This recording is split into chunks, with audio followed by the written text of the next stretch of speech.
মোহতারাম দর্শক, আজকে আলোচনা করব সিজদায়ে তেলাওয়াত নিয়ে। সিজদায়ে তেলাওয়াত কি?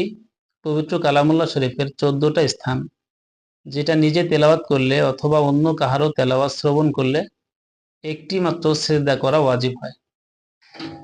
সিজদা করার নিয়ম হইল যে কোরআনুল কারীমকে বন্ধ করে রেখে সোজা হয়ে দাঁড়াবে, সেখান থেকে আল্লাহু আকবার বলে সিজদা যাবে। সিজদায় গিয়ে 3 বার অন্তত সুবহান রাব্বিয়াল আলা পাঠ করবে। বেশিও পাঠ করতে পারবে, নামাজের মতোই 5 বার অথবা 7 বার অথবা 9 বার ইত্যাদি, বেজোড় সংখ্যা।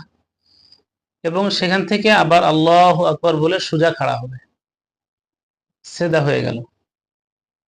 এই ক্ষেত্রে যদি কেউ ফ্লোরে বসে তেলাওয়াত করতে থাকে আর সেখান থেকেই সিজদায় চলে যায়, আবার সিজদা থেকে উঠে বসেই পড়ে, তো সেক্ষেত্রেও সিজদা আদায় হয়ে যাবে।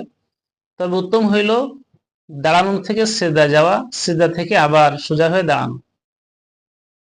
আর এক ভাই জিজ্ঞাসা করেছেন যে টেবিলের উপর সিজদা করলে আদায় হবে কিনা। না, কোনো সুস্থ ব্যক্তির জন্য টেবিলের উপরে অথবা অন্য কোনো বস্তুর উপরে সিজদা করলে সিজদা আদায় হবে না। তার জন্য মাটিতেই বা সমতল স্থানে সিজদা করতে হবে। আশা করি বুঝতে পেরেছেন।